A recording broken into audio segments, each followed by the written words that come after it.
గోధుమ పిండిని ముందుగానే కలిపి పెట్టాను. దీన్ని ఒకసారి అంతా బాగా మిక్స్ చేసి చిన్న చిన్న ఉండలాగా తీసుకొని బౌల్ షేప్ వచ్చేలాగా ఇలా పొడిపిండి వేసుకొని ఇలా చేశాను. అన్నీ ఇదే విధంగా చేసి పెట్టేశాను. ఇప్పుడు కడాయిలో కొంచెం నూనె వేసి పచ్చి కరివేపాకు, కట్ చేసిన ఉల్లిపాయ ముక్కలు, ఉల్లిపాయలు ఒక 2 పెద్ద సైజు తీసుకున్నాను. ఇందులోనే పసుపు అలాగే రుచికి సరిపడా ఉప్పు వేసేసి ఒకసారి అంత బాగా మిక్స్ చేసుకుందాం. అలాగే స్వీట్ కార్న్ కూడా వేసుకున్నాను. ఉడికించిన స్వీట్ కార్న్ ఇవి 1 కప్పు పిల్లలకి మార్నింగ్ స్నాక్స్ కింద చేసి పెట్టాను. మిగిలిన స్వీట్ కార్న్ అయితే ఇప్పుడు స్నాక్స్ కింద ఇలా చేసి పెడుతున్నాను. మళ్ళీ అందులోనే కారంకి సరిపడా కొంచెం రెడ్ చిల్లీ పౌడర్ వేసేసి బాగా మిక్స్ చేసి ఒక 3-4 నిమిషాల పాటు అలా మీడియం ఫ్లేమ్లో ఫ్రై చేసేస్తే రెడీ అయిపోతుంది స్టఫ్. చల్లారిన తర్వాత ముందుగా బౌల్ లాగా చేసుకున్నాం కదా, అందులోకి ఇలాగైతే స్టఫ్ చేసుకోవాలి. అన్నీ ఇదే విధంగా స్టఫ్ చేసుకోవాలి. కొంచెం నిదానంగా స్టఫ్ చేసుకోండి, లేదంటే మళ్ళీ బయటకు వచ్చేస్తాయి. స్వీట్ కార్న్ గింజలు కొంచెం బాగా పెద్ద పెద్దగా ఉంటాయి కదా.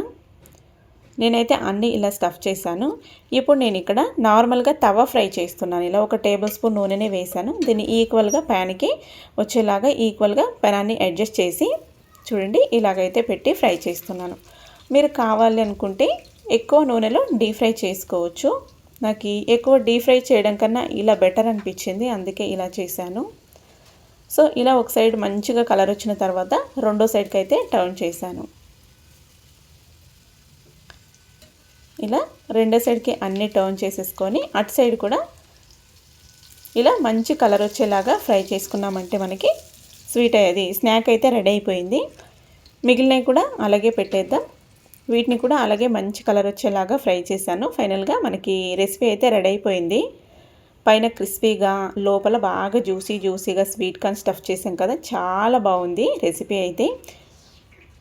చూడండి సౌండ్ కూడా వస్తుంది కదా.